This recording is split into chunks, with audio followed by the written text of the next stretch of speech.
There's nothing to do. There's nothing to say. Everything I know, I knew yesterday. Until something new comes around.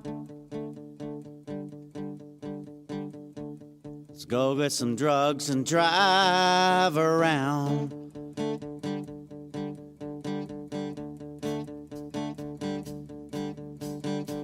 Let's do something dumb. Let's get into a fight. I'd rather get beat up. Sit around all night. Let's go get some lights. Let's go get some sound. Let's go get some drugs and drive around.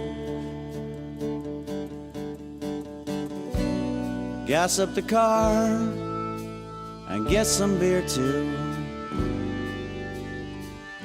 How about a 6-pack for me and a 12-pack for you?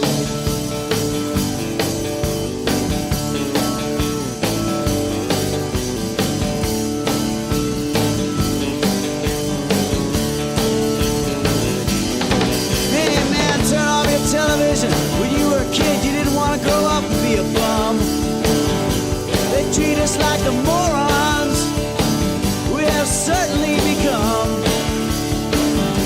I turn on my radio, all I get is metal or Motown.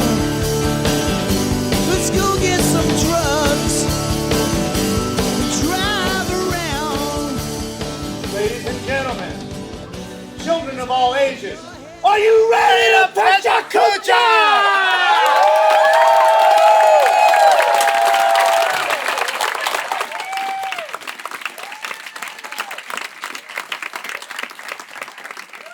Thank you, everybody. So real quick, it's an honor to be here to talk about a building out of building. We're going to start with South Austin at the turn of the century. The map is from 1887, the picture from 1914. If you could see our house, it would be right there on the right-hand side.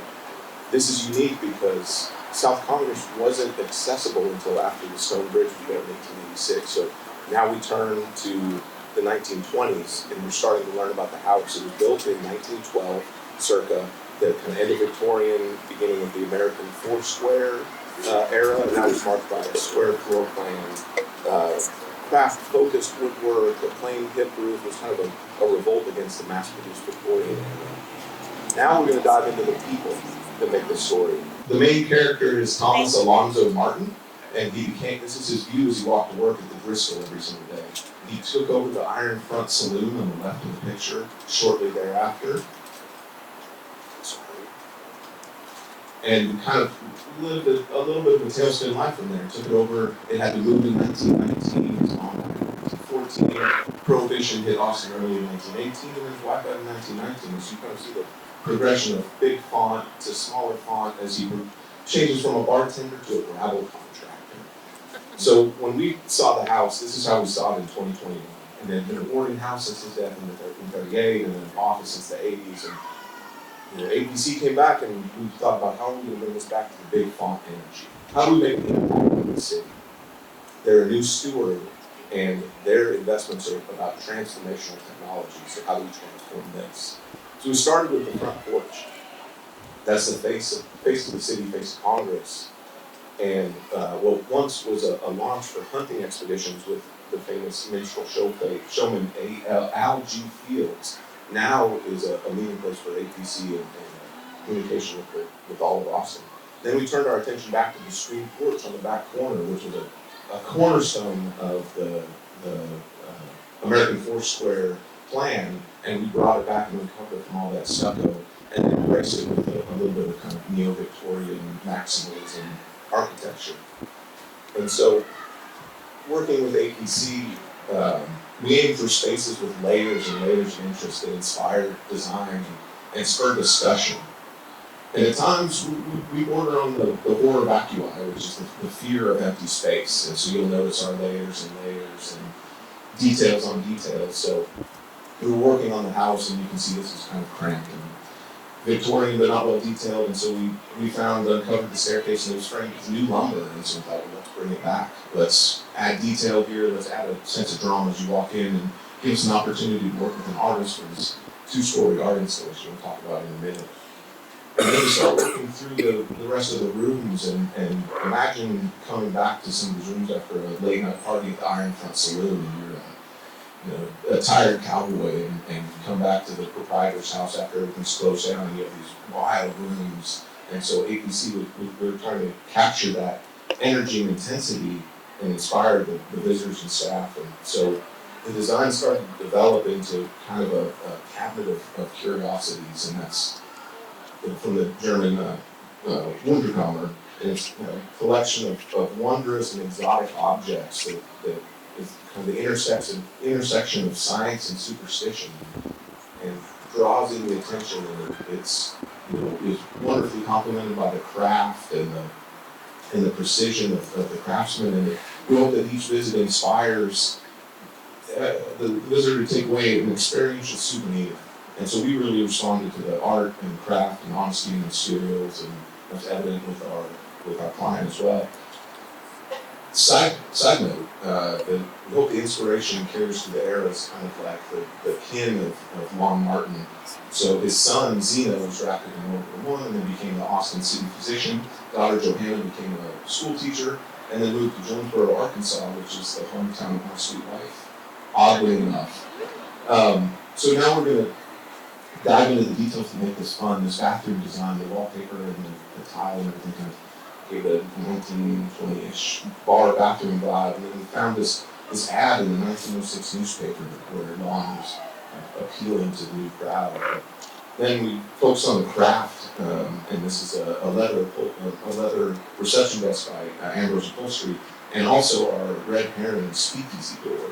So this is the door, it has a little doorknob. This is the one you want the feds to find, because we have another one up our sleeve later on.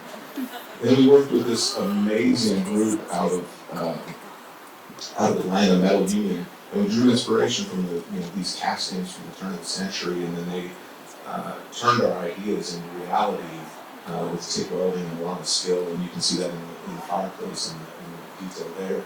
And we brought it back home a little bit closer with Karen Hawkins and Tupel Studio, and Karen did her thing with a two-story totem that was a remake, the first one that she's ever done, and it just adds to the drama of that staircase and really highlights the art and craft that we enjoy.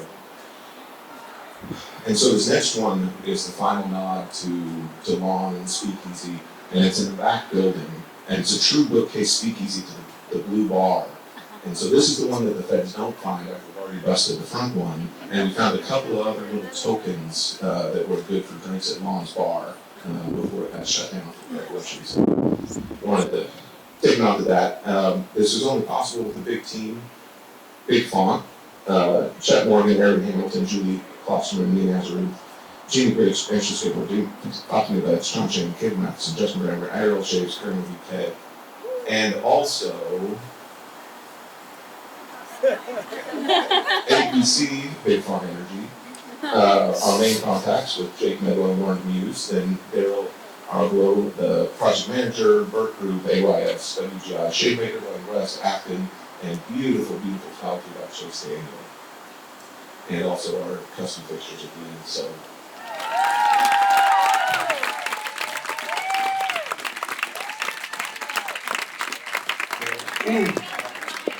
Hi everybody, my name is Victor Diaz. I'm the founder of the Carabuena Tequila.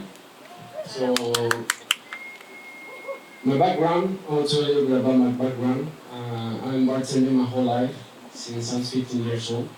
So in Mexico, once you reach the country, you can bartend. Well, I was bar back, always working in the service industry, as you see. Like, always happy, like trying to bring as much as positive vibe to everybody. So, Carabuena is made out of two things: passion and dreams. Because if you have a dream, you can do it. But if you don't have passion, passion is a thing that bridges that can lead you to the next level. As you see right here, all my friends that are working behind the bar. So I want to tell you about Carabuena. Carabuena is a tequila that is made 100% blue agave. What you see right there is a distillery. The distillery is owned by a family, third generation tequilero master.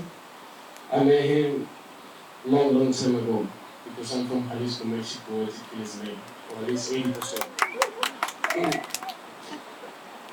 So I had a lot of stuff to say, but like this is like my first batch that I actually playing myself.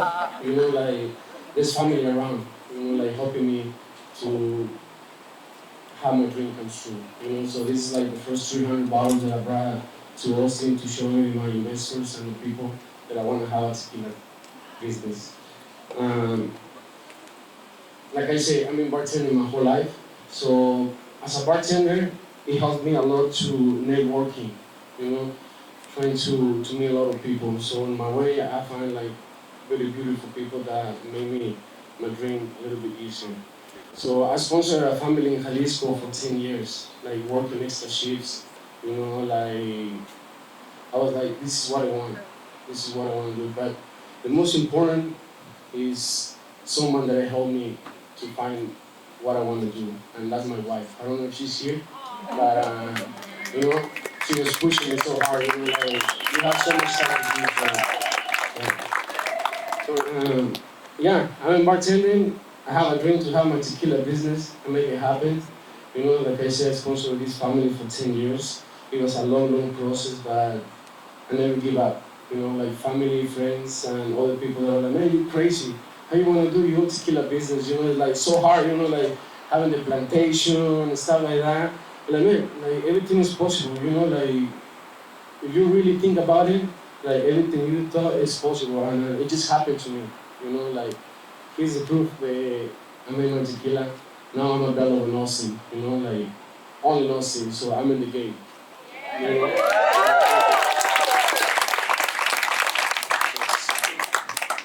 So I want to tell you a little bit about the juice. It's made by a third generation tequilero master, Juan Torres. He built his own distillery system from the scratch, like literally from the scratch. He's a constructor, he's a baker, he's a tequilero master. He knows how to grow a plant from nothing to have the perfect tequila. And I think these people that need to be recognized for what they do. Like this people I think forget what tequila means for us. Like for me it means culture, it means heritage.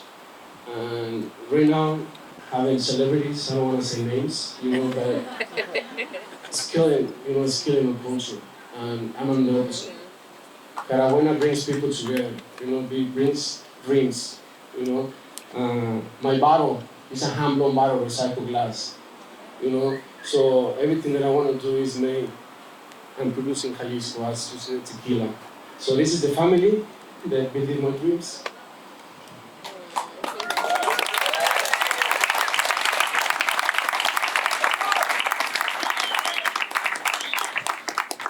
Like you say, I get very emotional, every time that I see all this and people listen to me. And this is one thing that I want to say to everybody: please believe in your dreams. Like everything is possible. Like not let anyone to say it's not possible, because it is. And the most important, like believe yourself.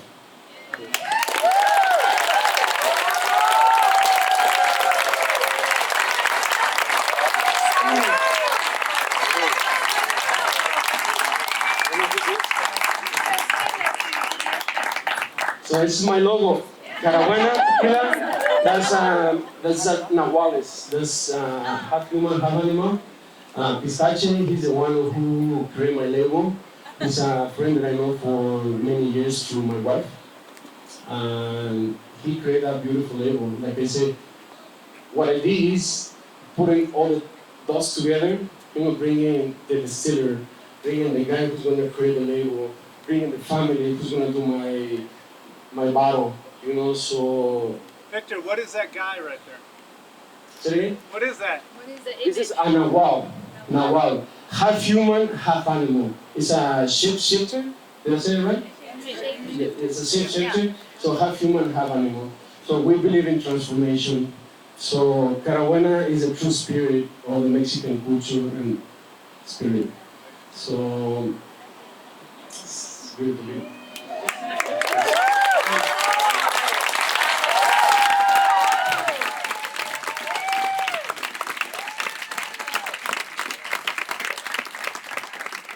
All right. This video is on August 31st, 2021. It's the day I retired as an air traffic controller. It was the end of one thing and the beginning of something new. Speaking of beginnings, I was born and raised in Jamaica, and things were tough when you grew up in Jamaica, but I had parents who made sure we did not see what was lacking. Pause it. We had more than 20 seconds. So this is a video, of course, I got to do a 360 donut in that airplane. And I know I'm here to talk about music, but I'm going to show you how I got to music. So born and raised in Jamaica, came to America. That's me right there in the middle. Pretty much, as a kid in Jamaica, you were either going to be a reggae superstar or a farmer. But I wanted to be more than that. And I wanted a support structure that would allow me to grow and evolve. But in Jamaica at the time, that wasn't working out. So we came to America on the 14th of January, 1989. My dad came to America first, but he came here on a farm working, and then he ran out. So for a while, he was an illegal alien. Okay? And there's a reason why I'm telling you this. This picture is when I first came to America. My friends see it, and they say the 90s call and they want you back. So I really thought about not showing this picture. Everybody used to have an 8-ball jacket. So this is when I first came to America. This is my dad. Pretty much everything I am is because of him. He sacrificed. And every dime he earned, he sent back to Jamaica as an illegal alien to this country. I'm sorry, sent back to Jamaica. Next slide you're going to see is my mom. And this week, she turned 75, and she's sitting right there.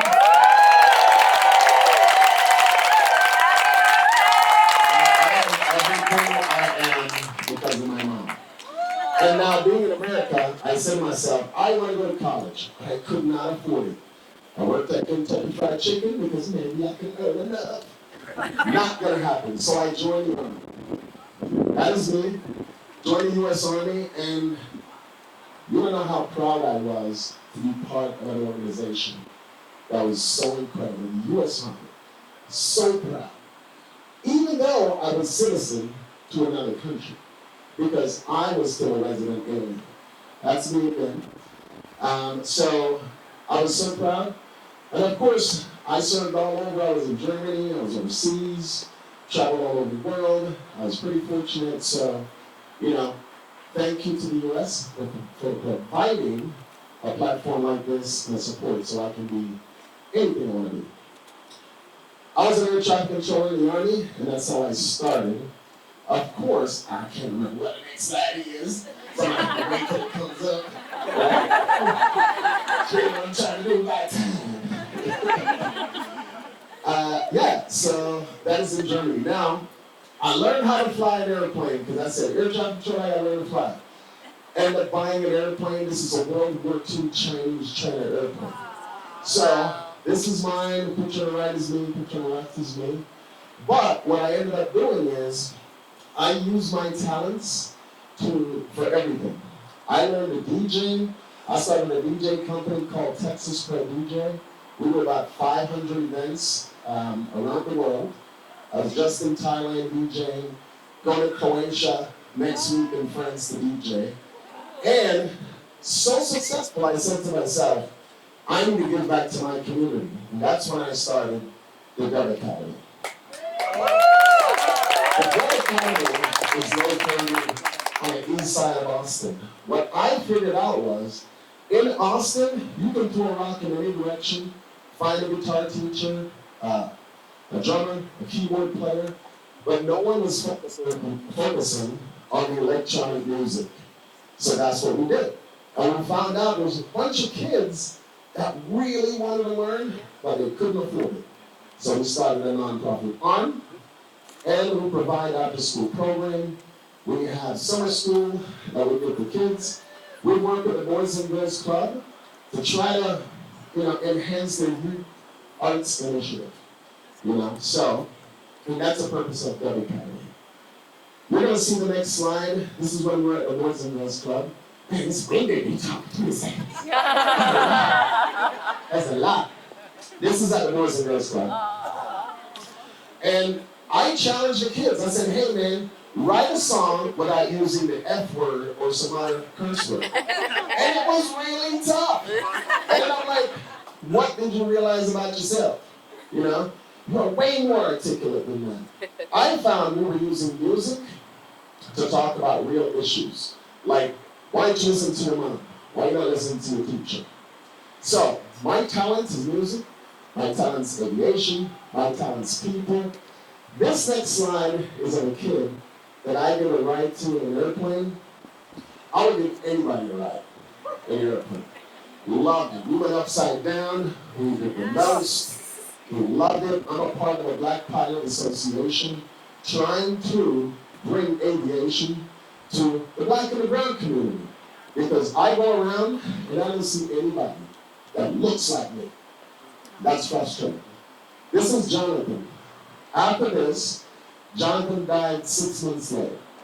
This was from the Make-A-Wish Foundation. And Jonathan got a tattoo on his face because he said, I know I'm going to die. I want the tattoo. This is for all the dads in the building.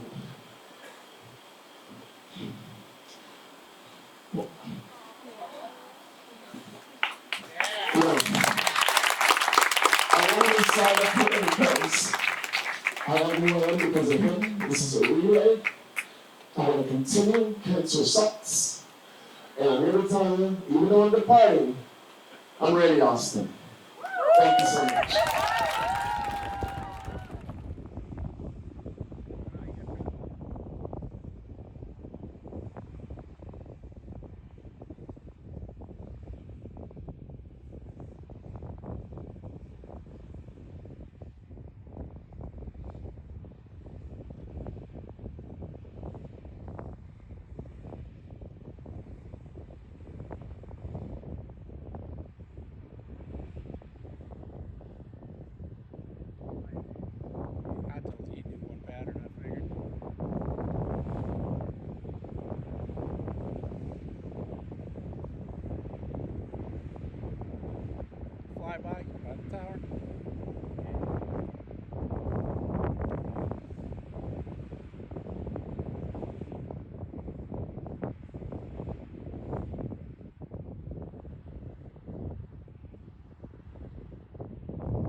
This is a review of my zigzag path through the art career. There were 3 significant course changes along the way, and it starts in 1951 in Dallas. Then I went to college.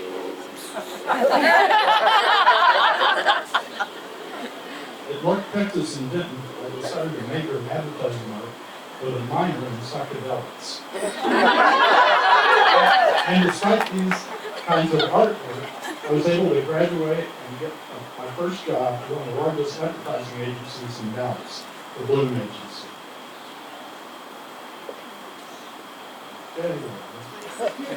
Slow down. The client I worked for was a sporting goods company, and for 3 years I cranked out layouts, mechanicals, and hundreds of black and white illustrations for newspaper ads. I never ever wanted to draw another tennis racket or golf. While there, I poured over the New York Society of Illustrators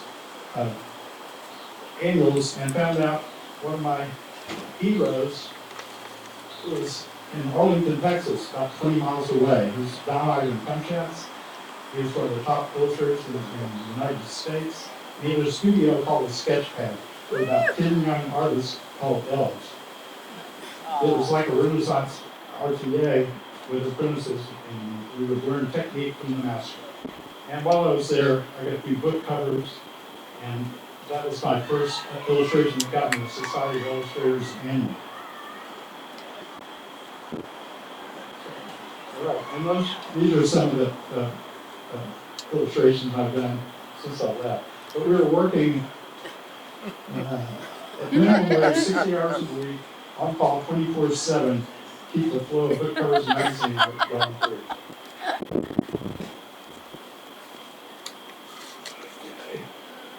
All right, then I left and went out on my own, and so did some of the other sketch patters. And we missed working together as a group, so we all rented this house, and we called it Studio X. And we had uniforms with name patches that were clean. And anyway, it was during this time I was doing a lot of work for Fred Woodward as the art director at Texas Monthly. Those are some of the covers. The president was James Dean. And when Fred moved on, he became the art director for Rolling Stone magazine. And while he was there, he used artists he used to use. And so I did several interior pieces, including Raven His Eyes. And then, before I knew it, my picture was on the cover of Rolling Stone.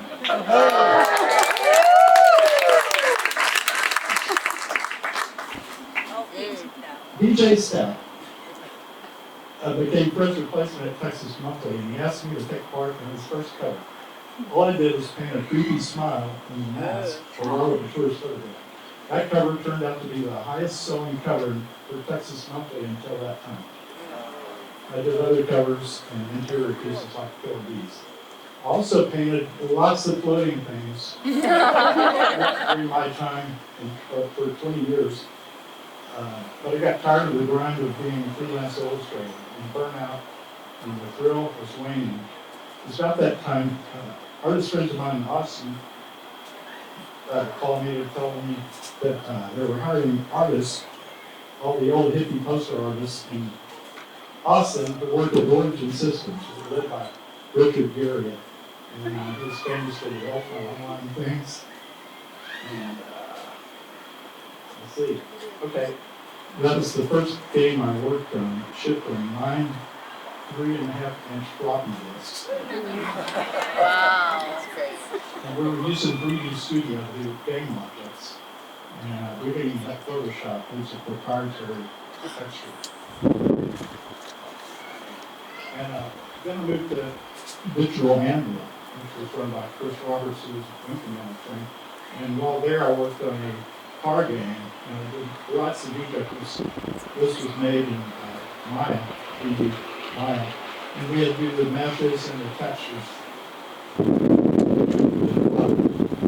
And from there, that Digital Anvil closed, and I went to start a company called Certain Fit, and I was this third person hired, but I only worked there 2 years before I retired.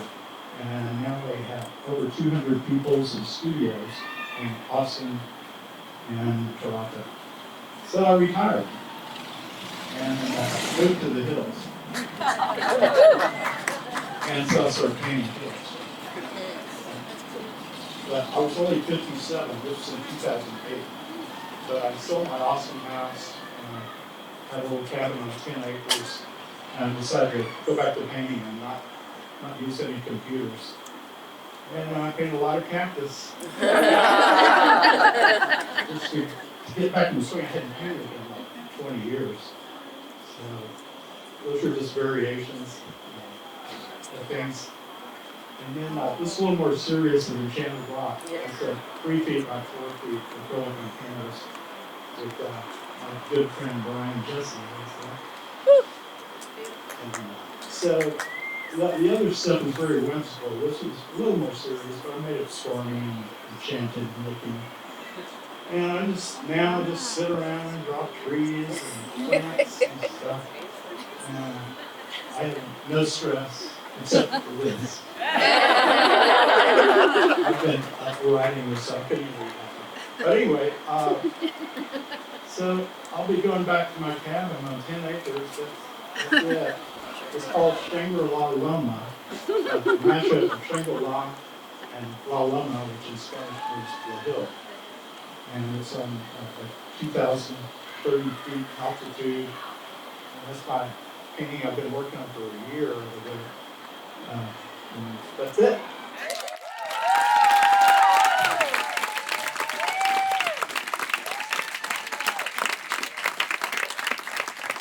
I'm a graphic designer, a mom, and a professional dancer, and I think dance like nobody's watching is a really dumb saying.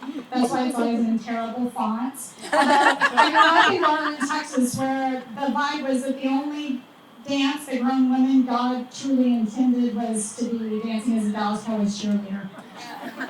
This is not Garland. This is Ipanema in Rio de Janeiro. Enslaved African people who were trafficked to Bahia, Brazil, brought dance and drumming traditions with them. When slavery was abolished, some of the formerly enslaved Bahians moved south to Rio, and one incredible result is music and dance known as Rio-style samba. Samba is an art form about struggle, resistance, resilience, and the working class. It's been marginalized and criminalized. Samba community members work hard all day and then stay up late at night preparing for carnival, and as a foreigner, I'm incredibly humbled and honored to dance samba and share samba. This is my favorite quote about graphic design. We graphic designers can create beautiful things that tell other people's stories. And when I first read this, my life was 100% consumed by my work and young family. And these words felt like somebody saying to me, hey, you're doing it right, except a little bit of your life can actually be about you. Austin Samba is the largest samba organization in the United States. It's set up like a real deal Brazilian samba school with big groups of drummers and dancers. One night I decided to try one of their free samba classes just for exercise, zero ambition to perform. And oh my God, y'all, it was so hard. I was terrible. But I still went back the next week. This is a group of highly trained samba dancers called Pietzschistas at the Samba Dome. Each school in Rio has a Pietzschista wing that performs samba no pay, or fast samba, usually in high heels. The first time I saw Austin Samba's beautiful Pietzschistas practicing, I thought, wow, I can never. Well, probably never. Okay, so how do you samba? All right, y'all, the basic step is 3 hip movements for every 1 count, and I am going to make y'all do a quick dance lesson. You can just stay where you are. If you're sitting down, you can just wiggle, and we'll just get through this like nobody's watching. Okay, so ready. Here we go. We're going to get ready to move. So 1, 2, 3. 1, 2, 3. Okay, awesome. Let's now we're going to do a little faster. 1, 2, 3. 1, 2, 3. 1, 2, 3. 1, 2, 3. 1, 2, 3. 1, 2, 3. 1, 1, 1, 1. All right. That was so fun. Okay, next time I'll do it in high heels.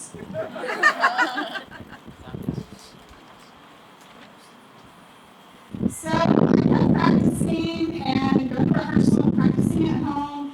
And honestly, I felt a little weird about it. I think, I'm not Brazilian, I'm not glamorous, I'm taking time away from my family. This is Austin, I should just go to goat yoga. But I had to get out of my own way, and after years of practice, I became an Austin Samba Pietzschista. And performing this difficult Latin American dance in this crazy costume, like it's been kind of wild, y'all, and life-changing. But, so, what about you? Maybe you have a wild thing waiting that would change your life, and here's why you should run away with it. Pursuing your fascination might make it possible for you to get to know some of the coolest people in the world. I've been able to train extensively with Brazilian instructors, including these 2 sweethearts, Alex Coutinho and Beto de Salto.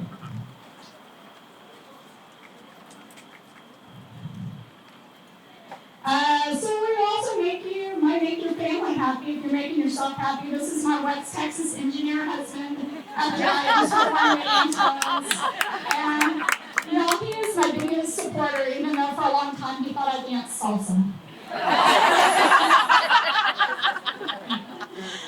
So your joy might bring other joy too. Y'all, this photo looks silly, but it's really sweet. This guy saw us perform at a wedding. He was so excited by the drumming and dancing. I thought the dude was gonna cry. So I was like, take a pic with us. Like, send it to your mom. And honestly, this happens all the time. People are overjoyed by samba.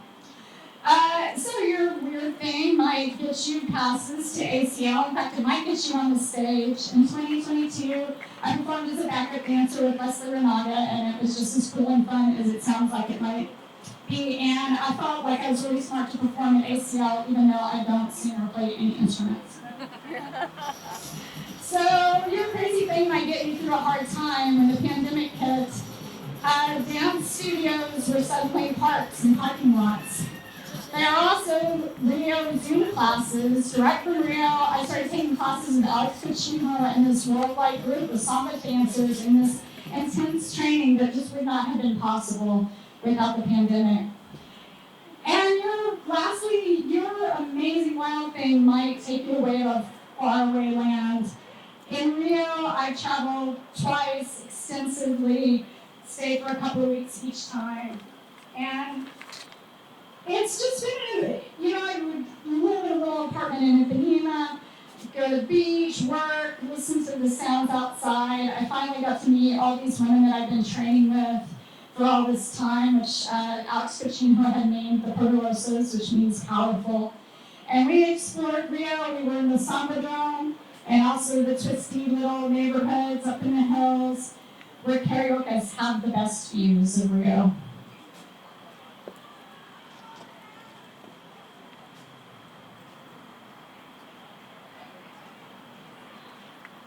So y'all just take it in. When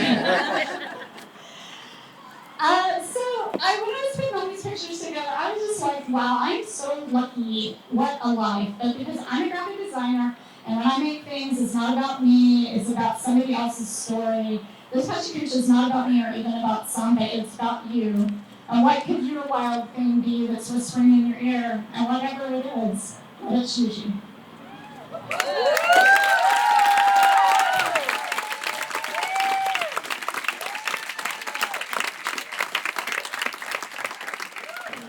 I'm here to share three things.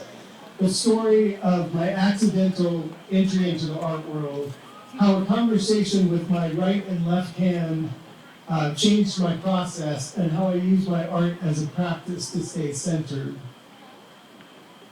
And now I'm gonna wait.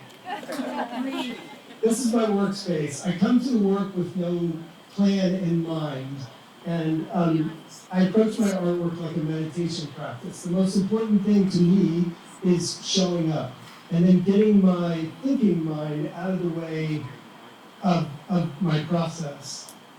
And I'm right-handed, but I draw and paint with my left hand. Why? The biggest reason is that it gets my thinking mind out of the way. And I also enjoy the process, the line quality of my left hand, and it's unpracticed, direct, and pure.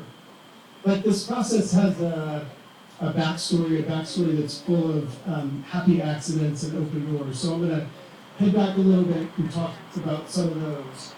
Door one, I began college in parks and recreation studies because my grandmother told me about a fellow in her beach community who ran the local park. And she said, he surfs every day. That sounded like my kind of job. But on the way to getting this degree, I stumbled into acting. So, door two, in a sort of big, bold move of appropriate to my age, I auditioned for New York University, was accepted, and graduated in 1982 with a degree in drama, which I've used a hell of a lot. Not. So fast forward to 1985, and the next stop was Los Angeles.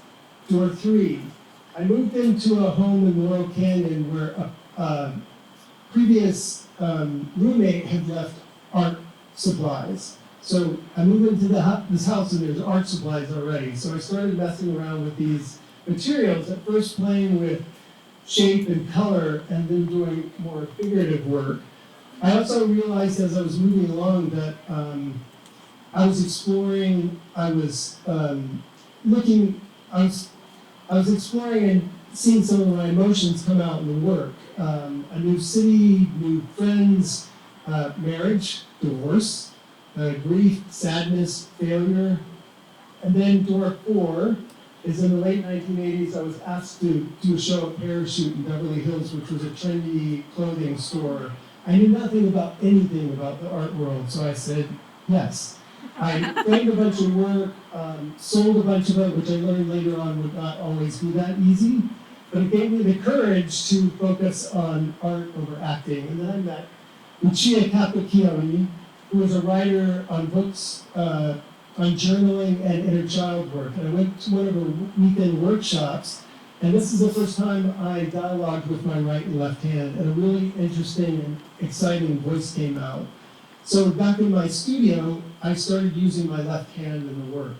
And fast forward 2-3 years, and I realized that the work I was doing with my left hand was more alive, it was more on its voice. So I decided to nurture that voice, and I've only used my left hand since that time. And this timed with a change in materials as well, to using more found materials. On the left is a headboard with peeling paint. On the right, a rusted sheet metal nailed to a cabinet door. All the scuffs and bruises and blemishes really drew me in. This given and the borrowed and given surfaces and patina have become an integral part of my life, both in picking the materials that I work on and in the finished work. I began building in a different way. The ship, which I call a ship, on the left side is on an old building block and pieces of cardboard. The bird and sun is in a 1x1 inch watch parts box. Almost from the beginning, there was a structure and a language developing. The use of my left hand, the materials and the patina, the characters in the work.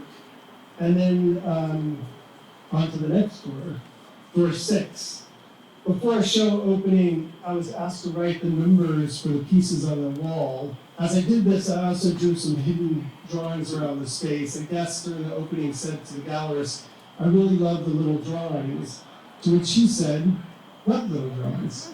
I hadn't told her about it. So, but this opened yet another door to her, asking me if I would consider doing a whole show of wall drawings. I said yes, and this brought a new scale to the work, and a space to explore some big emotions and big feelings, I guess. I was doing that in a little tiny work, but I felt it kind of moved to a different, obviously, scale with this work.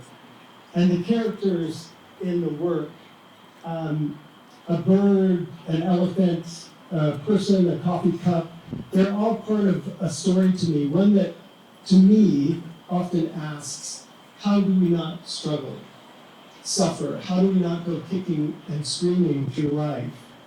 It's in this practice to being present that I attempt to stand, face, and accept what's happening in my life and what's happening in the world around me. Not always condone it, but accept it.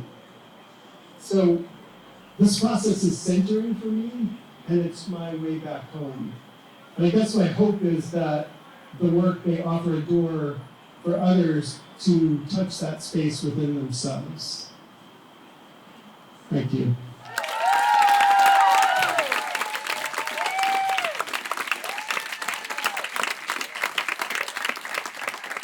Welcome to PechaKucha 36. I am Sam Douglas. This is Dave. We are Sam and Dave. We're here to present to you on a short film we are making about the one and only legendary host of KUT, John Haley. Appropriate applause. Oh man, we're still behind. In case you don't know, John, he was a longtime KUT morning man of Collecting Coast, 50 years on the air, confounding Austin audiences. Yeah, I grew up in Houston. I went to New York. I met David. We had a great time. And his slide's coming up next, and he's going to tell you about all the amazing things he did. So, there he is.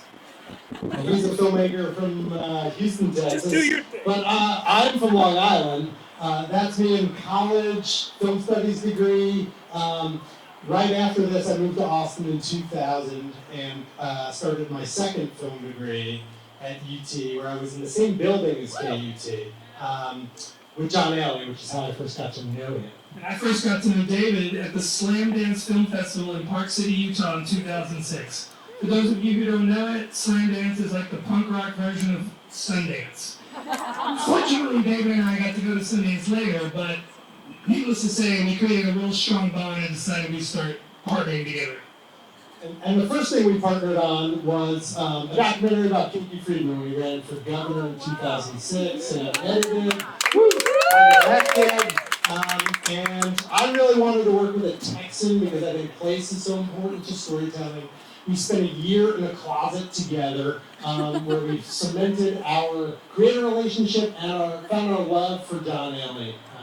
Absolutely. A man who was on the radio for over 50 years on the airwaves. He was the soundtrack. He was a voice for the cultural transformation of Austin over the last 50 or 60 years. He saw it all and he talked about it all.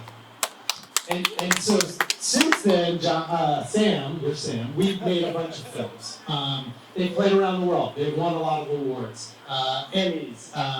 Anyway, what we discovered through that process though is the economics of independent filmmaking fucking sucks. And so we formally partnered on a more commercial production company. Yes, so we do video production, we do post-production, we do everything, pretty much anything a client needs, we know how to do. We've been doing this for a while. So, after that, the next slide is going to tell me what to do. Or I can tell you what to do. I tell them what to do all the time. But we have incredible clients, we tell amazing stories, we try to do stuff revolving around social good.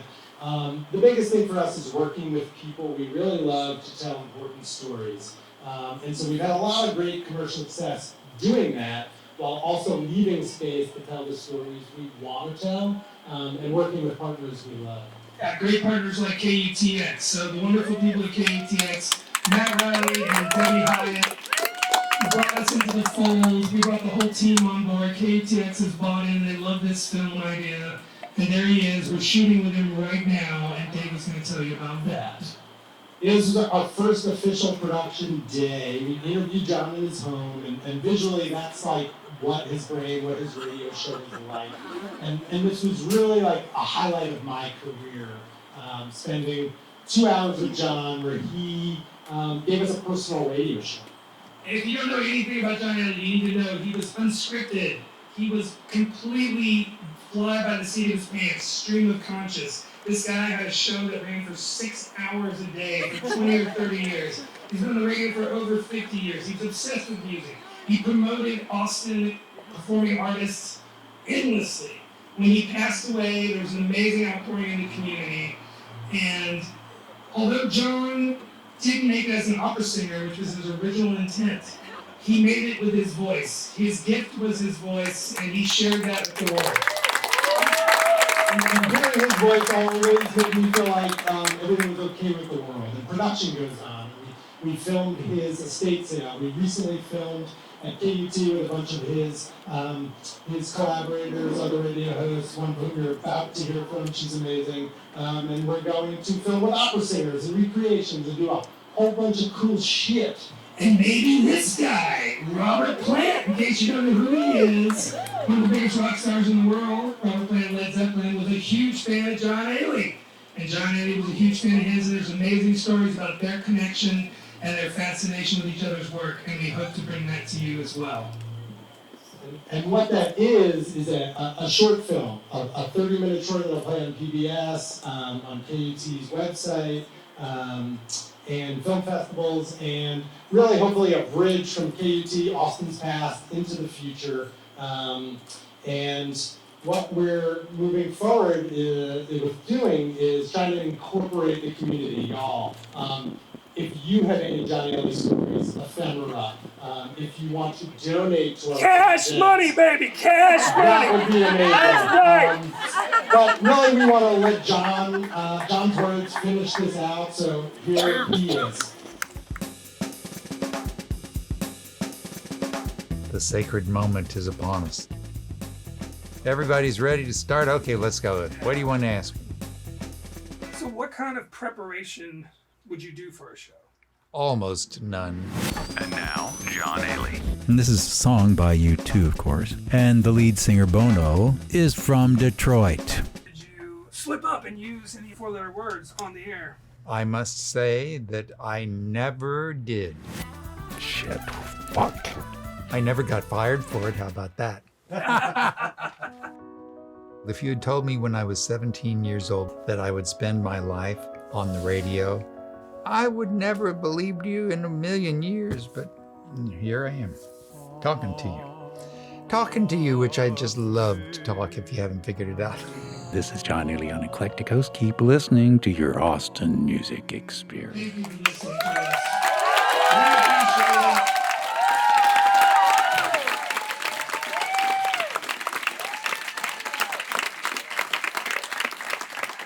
Well, we'll start at the beginning, but you have to understand it is the story about a little girl with a big voice and quite a passion for music, and radio played such a tremendous part in that.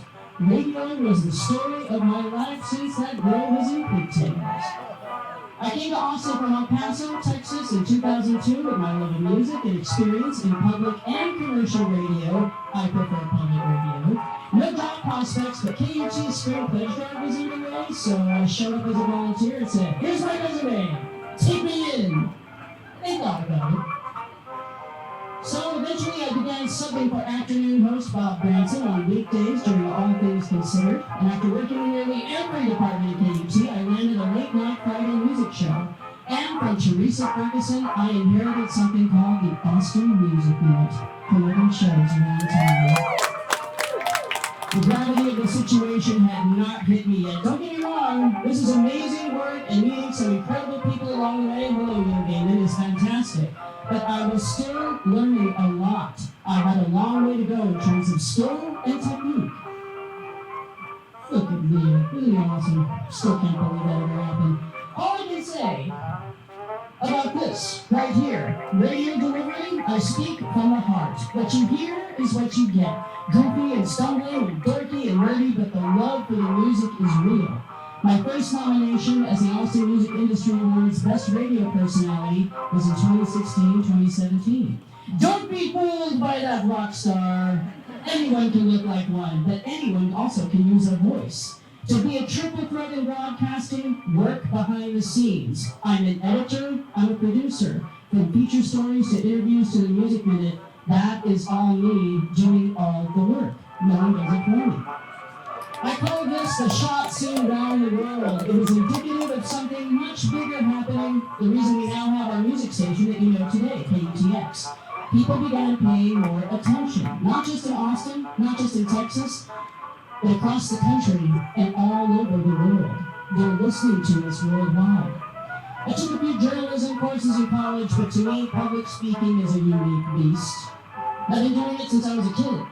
And with radio in Austin, I was facing unique prospects, not just as a music person, but as a storyteller. That big mouth is good for something. So thinking about it, if you have a great voice, you should use it. Perhaps that's an obvious statement, but working with this skill opens new avenues in which to use it.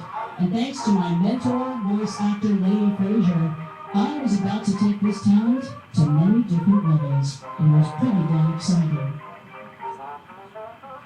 This is a new era for me, a budding voice actor. From animation to narration, commercials to documentaries, video game characters, I can do all of it. I make a great bimbo and an equally sinister villain. Even in radio I can flex this muscle. It just comes out that way.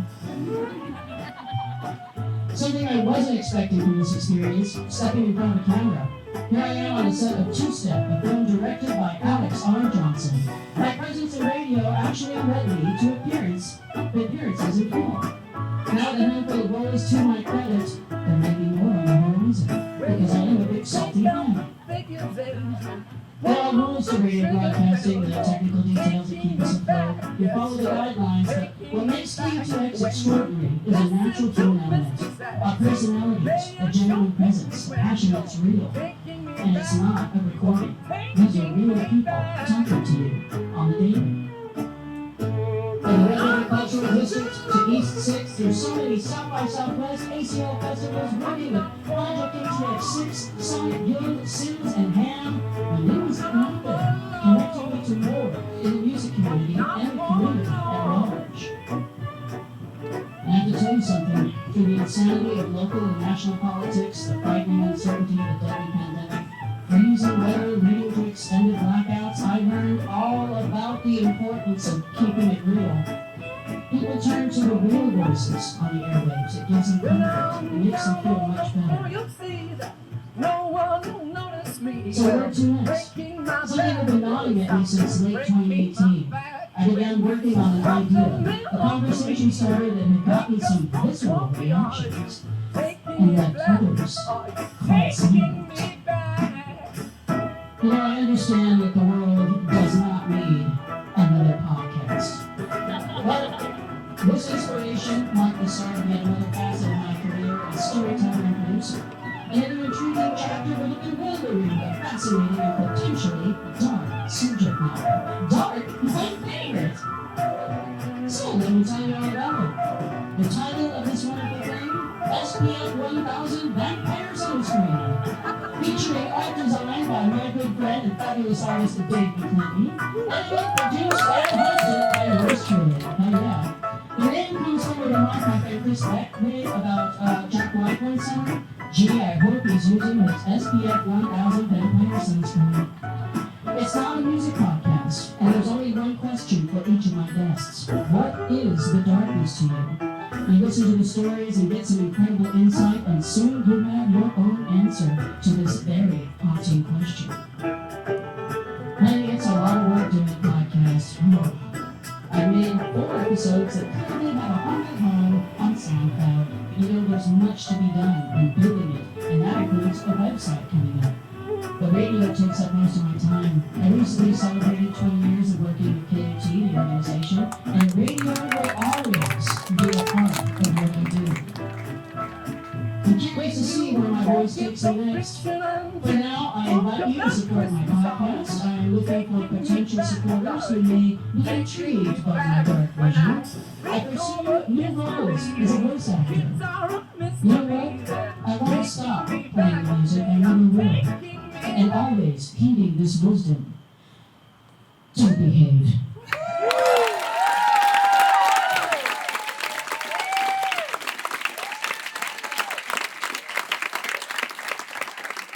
I was born on the south side of San Antonio in 1950. My large extended family all lived in the same working class neighborhood and were faithful members of the same church. This presentation is about that church and my return to it after 60 years. At its peak in the 1960s, 50s and 60s, there were almost 2,000 members. Times have changed and the church is now dying, like many churches in the U.S. It's mostly boarded up and it looks deserted. After 118 years of serving the community, it will die very soon. Today, there are only a dozen or so elderly congregants who huddle in one small area. Most of the church complex has been untouched for decades, and it's slowly deteriorating. The place is just worn out, dust to dust. And yet, choir robes are still carefully hung, hymnals are still in the pews, children's Sunday school lessons are still on the walls, and crayons are on the children's tables. It's as though they're waiting for a people who are very unlikely to return.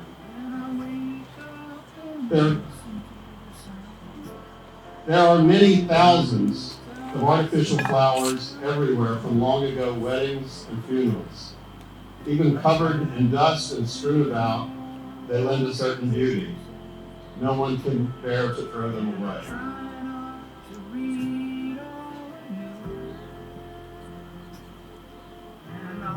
Without electricity, much of the church is very dark, even at midday.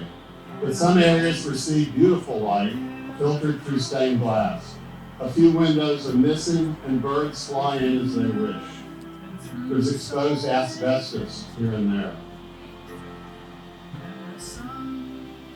Spending many days and hours there alone in the dark and quiet place became a spiritual experience for me with moments of true transcendence. I kept imagining spirits confined in the church, forever looking to the outside world.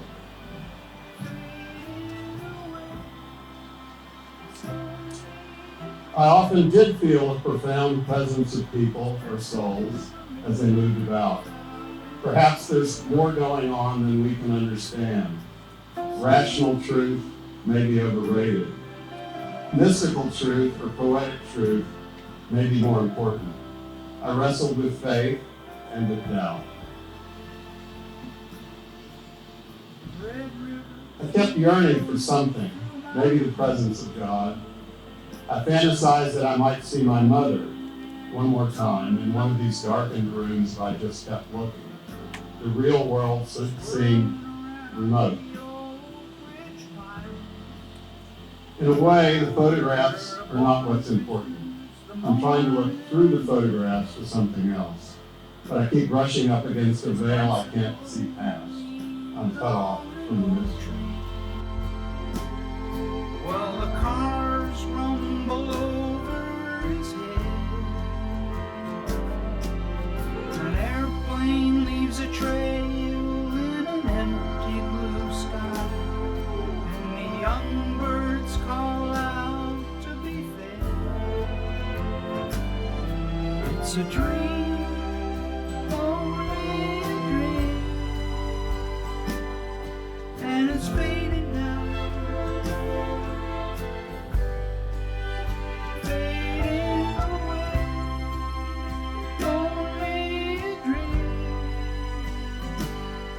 Just a memory without anywhere to stay.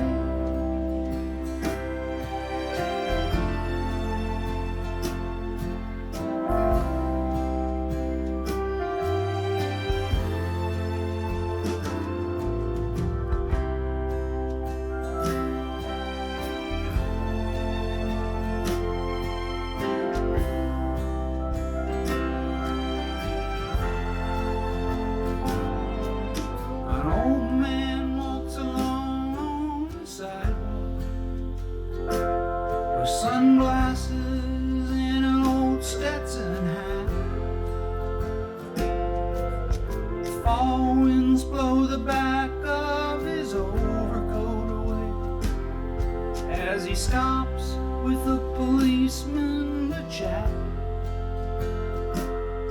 And a train rolls out of the station. That was really something in its day, picking up speed on the straight prairie rails as it carries the passengers away. It's gone, it's only a dream, and it's fading now.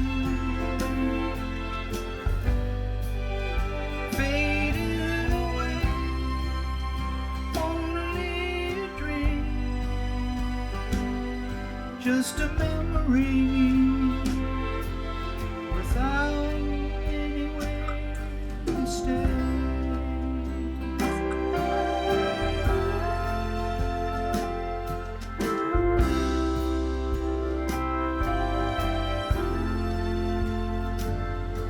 It's a dream, only a dream,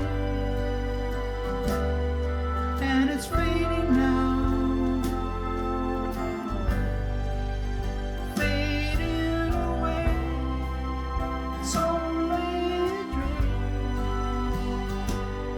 Just a memory without anywhere to stay.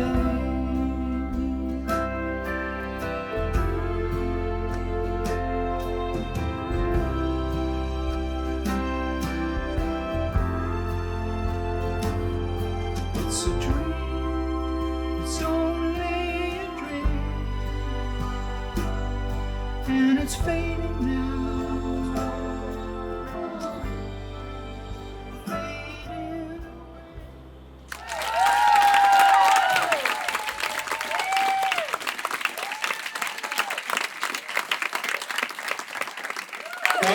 DJ did, in fact, get me, twist my arm to do this. He gave me an assignment. That is us back in 1998. Texas Monthly. That's DJ in the bottom, circled up there, and I'm in the very top. This is in the Omni Hotel. I know that there are several other people here from them. At Texas Monthly, I write about music and I write about the law, musicians and criminals. They are outsiders with issues. I've written about innocent guys on death row and innocent guys in mental institutions. This is Rocky Erickson, one of my favorites. One of my favorite stories, one of my favorite musicians. Besides writing about music, I've been playing it since 1982 in a series of bands. We drink beer, we make primitive posters, and we play at clubs. This was my first band, the Soul Bashers. Phil McCarthy, the guitar player, is out here tonight. This was our very last gig at Club Foot. I've been in other bands too, the Woodpeckers, the Wild Seeds, and 1999 to say goodbye to Liberty Lunch, which was closing. I led a bunch of people in playing Gloria for 24 hours, and we got Van Morrison to phone in. The Wild Seeds still play. This is a gig at the Carousel during South by Southwest. And during this time, I also played in a poker game with these idiots. They're a bunch of music nerds, and in between Texas Hold'em and No Peaky Baseball, we argue about music. We argue about all kinds of stuff. Is Paul Simon really a wanker, or is he a great songwriter? Is the Psychedelic Furs, are they a good band? And one year, back in 2000, Brent Rolke told us that a friend of his in Houston said that hip-hop kids in Houston were basically going insane. They were slowing down their music, taking codeine cough syrup, and driving around town in souped-up cars. We were like, no way. Then I did a little research. The leader was named DJ Screw, and he had indeed built a career on a simple, brilliant idea.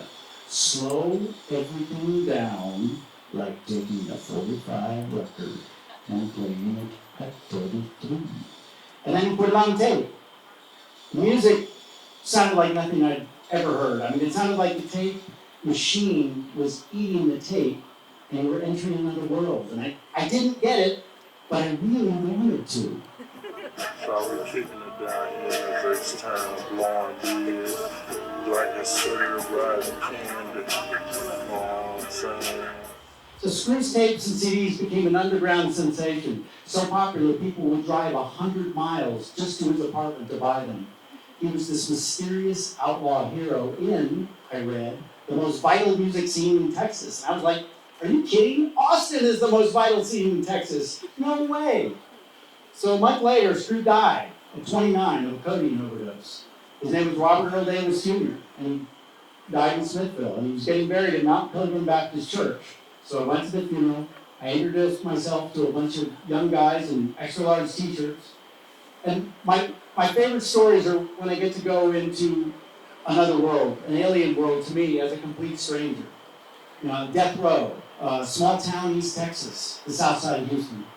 And over the next 6 weeks, I took 4 trips, and each time I got deeper and deeper into the scene. My first trip, I met Screw's friend DJ Hawk, who was a really great guy and a great artist. The do-it-yourself Houston rap scene made the Austin scene just look silly. In 2000, there were more than 300 rap albums, and they sold more than 1 million.